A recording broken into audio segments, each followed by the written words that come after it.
Hi, friends, it's Annie Grace answering questions.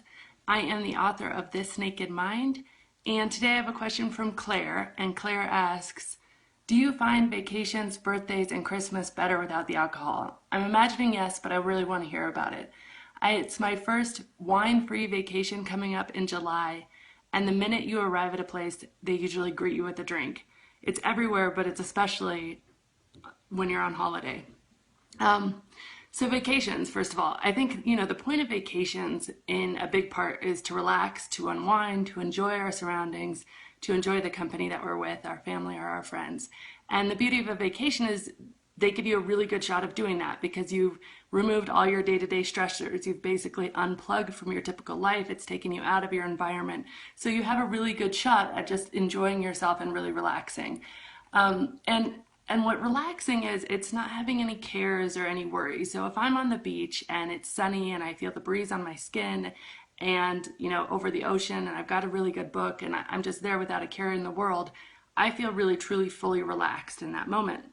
And the truth is that alcohol can't really improve that feeling. I could have a drink and it could give me a short-term rush perhaps, but the enhancement that I might feel or might not feel, and I believe it's somewhat subjective, is definitely going to bring me down in the hours to come. So for me, This Naked Mind, it's always been about continued awareness and consciousness about drinking rather than rules.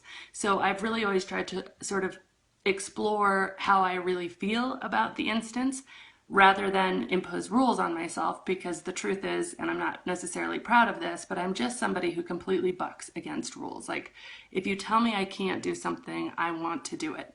So a few years ago, I was actually having this exact experience. I was on the beach in Hawaii. I had a really good book. I was overlooking the ocean. The kids were playing, and I considered, having a drink. And so it was my first vacation without drinking. And I'd almost always had Mai Tais on the beach. Like, I didn't drink Mai Tais unless I was on vacation, and then that was my vacation drink. I was going to drink some Mai Tais. So I'd have a Mai Tai, or let's be honest, 8 or 9 Mai Tais through the course of the day while I was out on the beach. And instead of, just dismissing it with an I can't, because I knew that would make me miserable and feel really deprived, I really went kind of deep into that thought. And I said, okay, let me entertain it. What would it be like? Like, what would happen if I had a drink? And when I really thought about it, I realized that having that drink might have a little tiny short-term benefit, but honestly, it would make me really tired and cranky, and it would make me thirsty, and it would awaken the craving for more alcohol. So I wouldn't have just a drink, and I certainly wouldn't be satisfied with just a drink once I had one. There's no way that I would have wanted just a single drink as soon as I had that single drink inside of me. So the truth is, I would have had more than one drink, and then instead of spending the next day in that blissed out state that I had enjoyed that first day on vacation, I would be hungover. So when I really thought about it and I went deep into my feelings about it, I realized I didn't actually want to drink. Mental peace, it's having no distress. So that's just a feeling that you can't achieve with a drug. A drug can make you feel like you have no distress for a limited amount of time, but mental peace is really coming to a place where you're letting go of your stress and you're feeling really at peace. And drugs just don't do that. I mean, if you're truly happy and relaxed, then you don't have any need to change your state of mind. You don't have any desire to change your state of mind. And so looking back, I kind of see that my constant need for alcohol was actually kind of a telltale sign that alcohol wasn't helping me do that, because by definition, anything that is truly helping you cures you, and you need less of it over time, not more of it over time. Alcohol's not that way. Alcohol gives you the perception of being helped, but then you need more of it over time to maintain that, because it actually is degrading the true peace and joy inside of you. So if alcohol cured my stress, yeah, I would need less of it over time, and that certainly wasn't true. So alcohol does not, over the long term, relax you. It does not fix the stress in your life.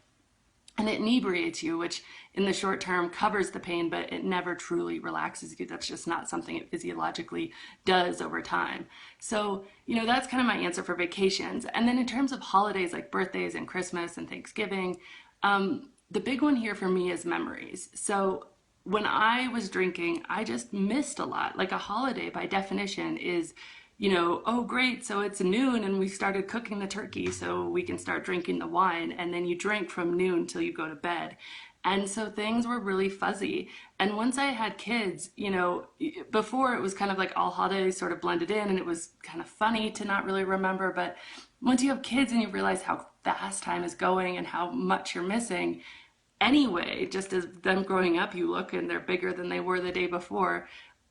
Those memories became really precious to me. And I really internally valued having those crisp, strong memories more than I valued alcohol. And that was really freeing because then it became, again, a decision of a want to decision, not a have to decision.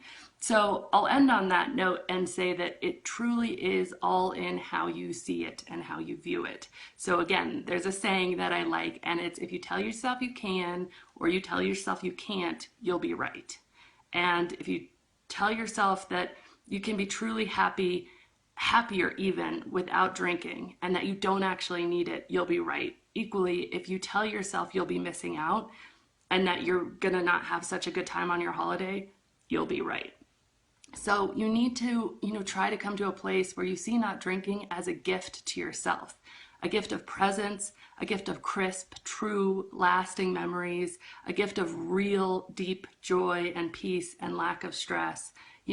A gift that even if not drinking doesn't cure your stress, because most of us, let's be honest, we drink to cover up something that's happening. We drink as a form of self-medication.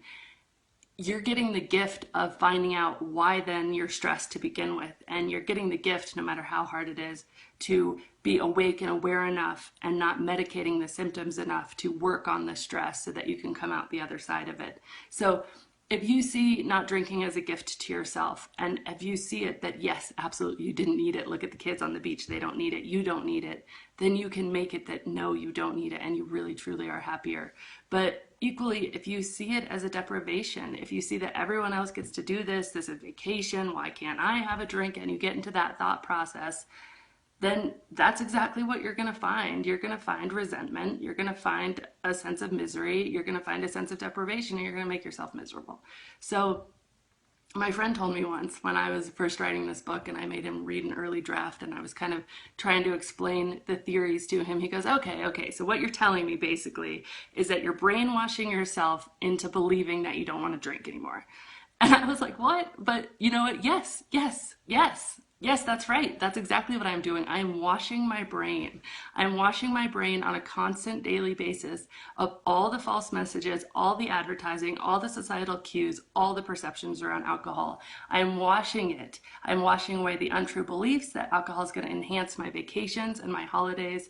And by doing that, I am really, truly, from the bottom of my heart, enjoying my life, my holidays, and my vacations much, much more without it because my brain is clean and I see things clearly for the first time in a really long time. So thank you so much, Claire, for the question. I hope that answers it. I hope you have a fabulous time on your wine-free vacation in July. Please let me know how it goes. And if anybody's curious about This Naked Mind, you can download the first 40 pages at my website, thisnakedmind.com. Don't go to The Naked Mind. Apparently that's not an appropriate website. All right, well, have a great day. Bye.